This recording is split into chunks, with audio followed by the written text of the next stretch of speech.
kasih tahu mengenai sebuah dosa.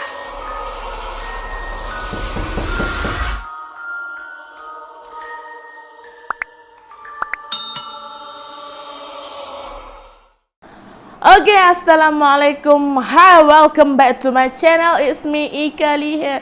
Okay, hai hampa semua. Aku harap hampa semua dalam keadaan sehat dan sentiasa di bawah lindungan Allah, okay? Kepada hampa yang baru dekat channel aku ni, tekan button subscribe. And kepada hampa yang dah subscribe aku punya channel, aku ucapkan banyak-banyak terima kasih. And aku doakan hampa semua yang tengah tengok video aku ni dipermudahkan segala urusan, dimurahkan rezeki serta sentiasa di bawah lindungan Allah, okey? So, hari ni aku nak cerita pasal satu benda yang menjadi kebiasaan dalam hidup kita, ataupun benda ni sebenarnya agak menjadi keperluan dalam hidup kita. Apa benda tu? Okey, cermin. Okey. Kenapa hari ni aku nak cerita pasal cermin? Okey, sebab semalam aku dah scroll macam permainan-permainan seram dekat dunia ni lah kan. Tiba-tiba aku ternampak satu permainan seram yang dinamakan Bloody Mary. Okey. So cerita si Bloody Mary ni sebenarnya adalah seorang gadis yang mati dibunuh di dalam toilet ataupun bilik air lah kan. Ada juga desas-desus lain yang cakap sebenarnya Bloody Mary ni adalah pengamal ilmu hitam dan dia telah matilah, ataupun sebenarnya dia ni digelar Queen Bloody Mary. Ada juga yang cakap sebenarnya Bloody Mary ni dia ni macam dah kecewa banyak kali lah, macam kononnya dia ingat dia tu mengandung, tapi bila dia cek balik rupanya dia tak mengandung. Lepas tu tiba-tiba perut dia kecil sendiri, macam baby dalam perut dia tu tiba-tiba hilang. Okay, so cara permainan Bloody Mary ni, kita kena duduk dalam toilet yang gelap. Lepas tu kita kena ambil sebatang lilin, kita kena letak depan cermin. Lepas tu kita kena seru Bloody Mary, Bloody Mary, Bloody Mary. Okay, so iaitu cara main lah. Aku tak tahu lah, aku tak pernah lah main benda tu. Cuma aku nak cerita sedikit dia punya sejarah lah, ataupun cara bermain dia macam mana. Dan sebenarnya dia berkata permainan ni adalah permainan yang sangat bahaya. Okay, dekat Malaysia aku tak tahu lah ada orang pernah buat ke tak. Macam aku sendiri tak pernah try lah. Aku tak pernah lah buat benda-benda macam tu kan. So itu adalah serba sikit cerita tentang Bloody Mary and pengenalan tentang hantu yang ada dalam cermin ni lah. Tapi sebenarnya bukanlah pasal Bloody Mary yang aku nak cerita hari ni. Cuma aku selitkan cerita Bloody Mary ni sebab dia ada kena-mengena dengan cermin kan.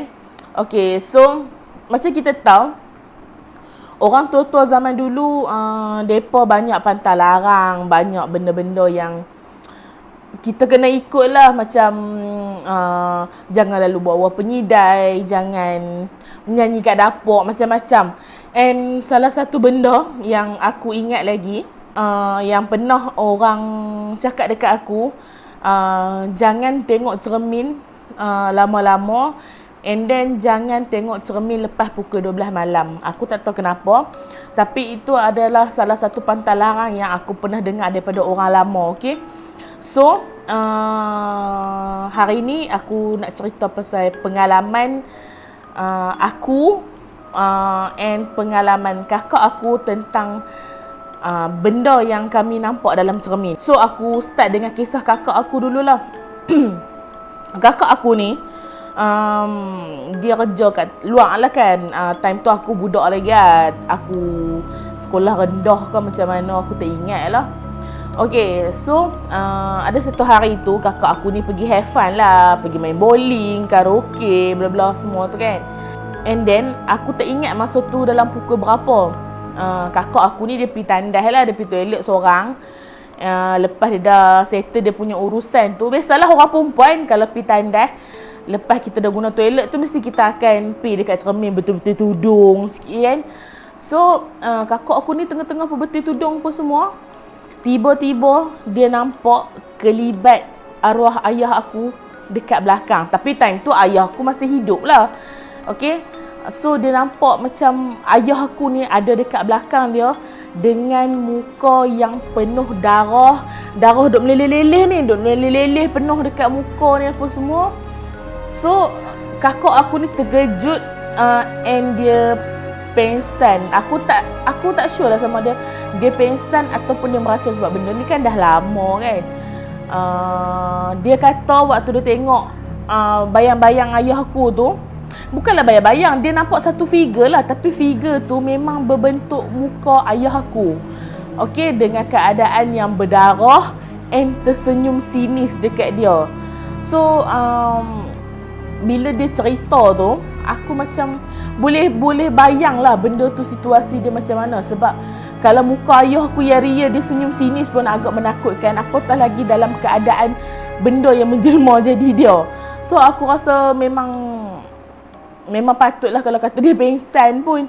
Sebabnya ayah aku time tu duduk kat Teping, dia pula ada dekat Putrajaya tak silap aku. Macam mana dia boleh nampak ayah aku ada dekat belakang dia?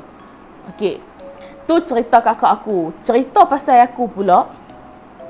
Okey, dulu aku punya rumah sewa, kalau keluar daripada toilet je terus akan ada cermin. Maksudnya macam kan toilet dekat dapur. So dekat dapur tu adalah housemate aku, dia letak cermin dekat dapur. So bila kita keluar je daripada toilet, kita buka pintu toilet terus ada cermin. Tak adalah cermin besar, cermin kecil yang kita boleh tengok sampai takat ni lah kan, cermin 4 segi tu. So ada sekali tu dalam, tak ada lah tengah malam lah, pukul 11 lebih macam tu kot, aku masuk tandas apa semua. Time tu tak ada siapa dekat rumah. Sebelum aku masuk tandas, memang aku dengar macam ada orang guna toilet. Macam ada orang guna shower macam tu lah. So aku macam buat bodoh je lah kan. Mungkin lah kadang-kadang air shower kan dia suka menitik sendiri kan. So mungkin air yang dalam shower yang belen-belen tu dia menitik sendiri kan. Aku buat tak tahu je lah. Lepas tu aku masuk toilet. Biasalah nak guna toilet kan. Aku masuk toilet, masa aku duk guna toilet tu, aku dah rasa macam meremang lah kan. Tapi aku buat tak tahu je lah. Masa aku nak keluar toilet tu, kan bila kita keluar toilet kan automatik kita akan terpandang cermin tu kan. The moment aku nampak cermin tu, aku nampak ada satu bayangan hitam yang berdiri dekat belakang aku. Tapi aku tak nampak muka dia apa semua. Aku cuma nampak dia separuh badan terlindung dengan pintu toilet. Okey. So time tu aku macam tergamam. Dalam masa yang sama aku tak berani nak pusing. Aku tak tahu nak buat apa. So aku jadi macam blur, macam apa aku nak buat apa aku nak buat. So aku ambil langkah, aku jalan ke depan sikit and then aku tutup je lampu toilet. Lepas tu mencecet aku lari. Okey. So yang tu cerita yang kedua. Cerita yang ketiga pula, masa ni aku tengah study lagi lah. Okey. So kepada hampa yang tahu aku study dekat mana dulu, kalau hampa tahu lah, college aku dulu, lift dia semua ada cermin. Maksudnya lift yang dekat college aku tu keliling dia. Kira kita masuk lift, dalam lift tu keliling ada cermin. Okey. Ada sekali tu kita orang housemate ni keluar lah, lepak dekat bawah. Sebab kita orang selalu lepak dekat bawah kan. Kita orang dalam 6 orang, 7 orang macam tu, aku tak ingat. So kita orang ni keluar lah study dekat bawah apa semua, lepak-lepak apa semua kan. So dalam pukul 12 lebih macam tu, kita orang pun nak naik rumah. Nak naik je lift tu. So biasalah orang perempuan kan, kita akan buka kamera, nak selfie sebab cantik lah background semua cermin kan. So kita orang tengah-tengah selfie ramai-ramai ni. Kita orang tak perasan lagi time tu. Okey. Tak perasan, balik rumah apa semua dah settle. Lepas tu depa pun kata, "Weh, hantar gambar apa semua." Lepas tu send je lah gambar. Gambar tu dalam handphone salah seorang housemate aku lah. Dia pun tak check gambar tu, dia cuma send macam tu je. Lepas dia hantar tu, housemate aku lagi seorang yang dapat gambar tu. Biasalah nak edit lah kan. Bila dia nak edit, baru dia perasan yang kata dalam gambar tu terlebih seorang. Katakanlah kami ni ada 6 orang. Yang last kali tu, kiranya kita orang kan bila ambil gambar beratok lah ramai-ramai ni kan. Yang last kali ni, dia pakai tudung. Tapi belakang dia, makna kata dalam cermin, sebab kan belakang cermin kan. Dalam cermin ada lagi seorang yang muka sebiji macam dia, tapi tak pakai tudung. Makna kata dia free hair. Okey, kawan aku ni pakai tudung. Tapi ada lagi seorang yang terlebih ni, yang muka sama macam dia, macam kembar, tak pakai tudung, babe. Masa tu, member aku ni, dia tak cakap banyak, dia pergi circlekan je benda tu. Lepas tu, dia hantar dekat kami, dalam grup WhatsApp kami, dia kata, weh, ni benda apa? Bayangkan member aku yang duduk live, kiranya benda tu belakang dia ni, demam weh kawan tu. Yalah, siapa tak demam? Mak dia beranak dia seorang je, bukannya dia ada kembar pun. Tiba-tiba ambil gambar, noh ada kembar pula kat belakang. Lepas tu ada juga mereka kata kemungkinan yang tu Corin lah, apalah. Aku tak rasa kot, sebab benda tu dalam cermin. Mungkinlah benda-benda lain saja nak tumpang, nak famous, nak selfie sekali ke apa kan. Kita tak tahu kan. Okay, so tu je cerita pendek aku pasal cermin. Aku rasa dalam Islam ada ajak tentang ayat yang perlu kita baca sebelum kita tengok cermin. And apa yang aku dengar sebenarnya tak elok untuk kita ni tengok cermin terlampau lama. Mungkinlah nanti kita rasa macam kita ni rasa macam diri kita ni segok sangat ke, hodoh sangat ke, apa ke. So make sure kita adalah amalkan ayat-ayat yang disuruh sebelum tengok cermin, okey? InsyaAllah lepas ni pun aku akan belajar ayat yang perlu kita baca sebelum tengok cermin. Okey, so sampai sini je cerita kita. Aku harap hampa semua terhibur dengan cerita aku.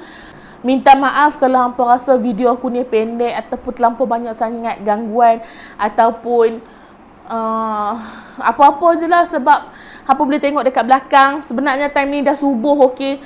Aku shoot ni sebelum aku pergi kerja. Aku dah tak sempat nak shoot malam sangat. Aku balik kerja pun dah lewat. Aku kerja 12 jam. So aku balik-balik kerja, aku kemas rumah, terus aku lena je. Okey. Jangan terkejut itu rumah orang orang buka lampu. Tu bukan mata. Okey, so sampai sini je. Semoga kita semua dipermudahkan segala urusan dan dilindungi Allah, okey? Bye.